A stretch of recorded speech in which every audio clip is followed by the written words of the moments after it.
আজি আপোনালোকক দেখাম হাতত পাইপিং কেনেকৈ লগাব লাগে। প্ৰথমে এই দুটা কাপোৰ মই এনেকৈ সমানকৈ লৈছোঁ, এইটো চাইড তাৰপিছত এইটো চাইড এনেকৈ, তাৰপিছত এইটো চাইড ফ্ৰণ্ট চাইডে হ'ব, সেইকাৰণে এইটো চাইড এনেকৈ ল'লোঁ। আৰু এইটো ফালে ফ্ৰণ্ট চাইড, এইটো ফালে এনেকৈ ল'ব। মানে মই চেইন দি থৈ দিছিলোঁ ফ্ৰণ্ট চাইড কোনটো হয়, গতিকে এইফালে যদি দিয়ে এইফালে দিব, দুইটা চাইড মিলাকৈ দি দিব। তাৰপিছত তলৰ চাইডে সমানকৈ ল'ব, এনেকৈ লৈ চাৰিওকাষে চিলাই যাব লাগিব।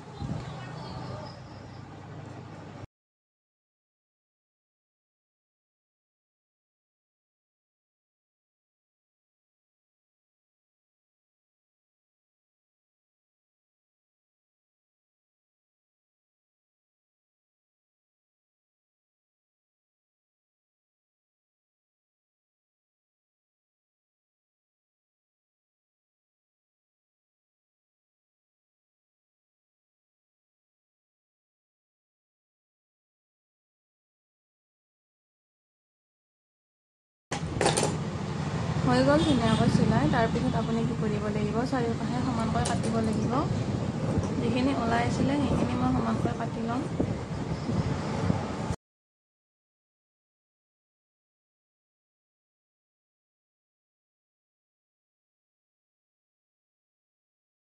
এতিয়া মই চাৰিওকাষে ধুনীয়াকৈ সমানকৈ কাটি ল'লোঁ। তাৰপিছত এতিয়া মই পাইপিংটো লগাম।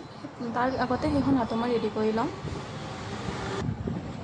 এয়া মই 1.5 ইঞ্চি বহলকৈ বেকাকৈ কাপোৰ কাটি লৈছোঁ। তাৰপিছত এইখিনি মই আগতে গলৰ পিনে লগালোঁ, সেইকাৰণে এইখিনি জইন আছে। তাৰপিছত এতিয়া কি কৰিম, এনেকৈ দুভাঁজ কৰি দিম। একেবাৰে চিম্পুলকৈ দেখুৱাব খুজিছোঁ যাতে আপোনালোকে বুজি পায়। আৰু দৰি নোহোৱাকৈ বা ছিংগল মেচিনত যেনেকৈ নহওক আপোনালোকে দৰি নোহোৱাকৈ লগাব পাৰে, সেই হিচাপত মই দেখুৱাই দিম। এনেকৈ সমানকৈ দুভাঁজ কৰি ল'ব, কাপোৰটো সমানকৈ দুভাঁজ কৰি ল'ব। লৈ এতিয়া ইয়াৰে পৰা এনেকৈ লগাই চিলাই যাব। ইয়াতে সমানকৈ কাটিলেও হ'ব, মানে বেকাকৈ নাকাটিলেও কথা নাই, যিহেতু হাতত লগাব। কিন্তু যিহেতু গলত লগাবৰ কাৰণে বেকাকৈ কাটা আছে, সেইবাবে মই ইয়াতে বেকাকৈ লগাই ল'ম। মানে কাপোৰটোৰ কথা কৈছোঁ, কাপোৰটো বেকাকৈ নাকাটিলেও হৈ যায় হাতত লগাবৰ বাবে।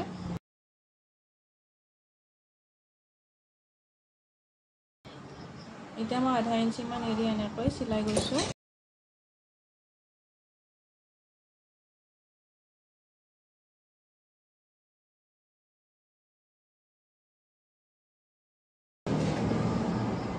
এইখন হাততো মই ঠিক তেনেকৈ লগাই ল'ম।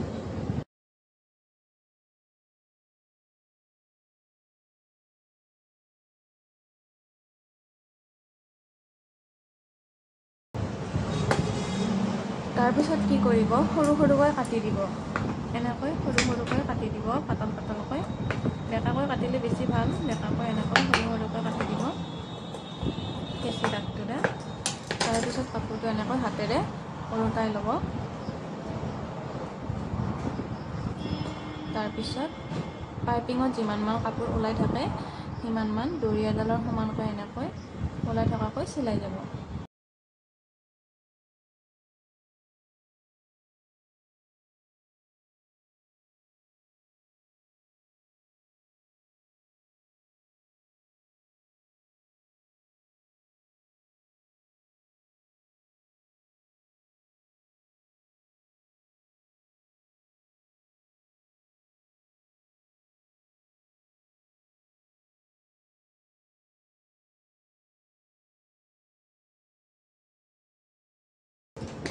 দেখিছে দৰি লগোৱাৰ নিচিনাকৈ ধুনীয়া সমান হৈছে। মই এইটো চিলাই দেখুৱাই দিছোঁ।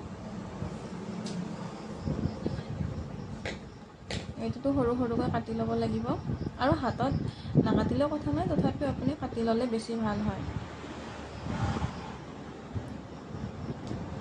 সমানকৈ ল'ব।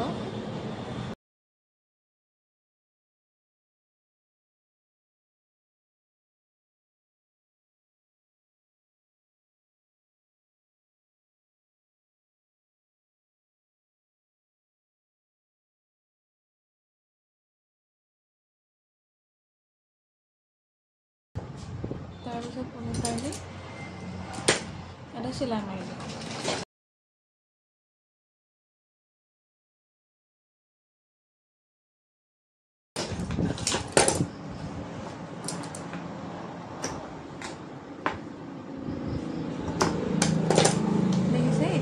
পাইপিং হৈ গৈছে এতিয়া হাতখন ভাল লগা হৈছে আপুনি দেখিব পাৰে এনেকৈ পাইপিংটো একেবাৰে আপোনালোকে সহজ পদ্ধতিৰে লগাব পাৰে ব্লাউজটো সম্পূৰ্ণ চিলোৱা হোৱাৰ পিছত আপোনালোকক এবাৰ দেখুৱাই দিছোঁ এয়া ফ্ৰণ্ট চাইডে আছিলে সুইট হাৰ্ট নেক ডিজাইন আৰু বেক চাইডে আছিলে এয়াৰ হোষ্টেজ ডিজাইন তাৰপিছত এয়া আপোনালোক দেখুৱাইছোঁ হাতখন আৰু ফ্ৰণ্ট চাইড আছিলে আমাৰ ব্ৰা কাটৰ ব্লাউজটো মই এইটো চিলাই আপোনালোক দেখুওৱা নাথাকিলোঁ কেৱল হাতখনত পাইপিংটো লগাইহে দেখুৱালোঁ আশা কৰোঁ ভিডিঅ'টো চাই আপোনালোকে ভাল পাইছে আৰু আজিৰ পৰা গম পালেই চাগে বা জানিব পাৰিলে হাতত পাইপিং কেনেকৈ লগায় যদিহে আপোনালোকে নাজানে বা কিবা বুজি নাপায় মোক কমেণ্ট বক্সত সুধিলেই হ'ল মই আপোনালোক বুজাবলৈ যত্ন কৰিম আজিলৈ আহিছোঁ পুনৰ লগ পাম নতুন ভিডিঅ'লৈ ভিডিঅ'টো শেষ হ'লেকৈ চবেই বহুত বহুত ধন্যবাদ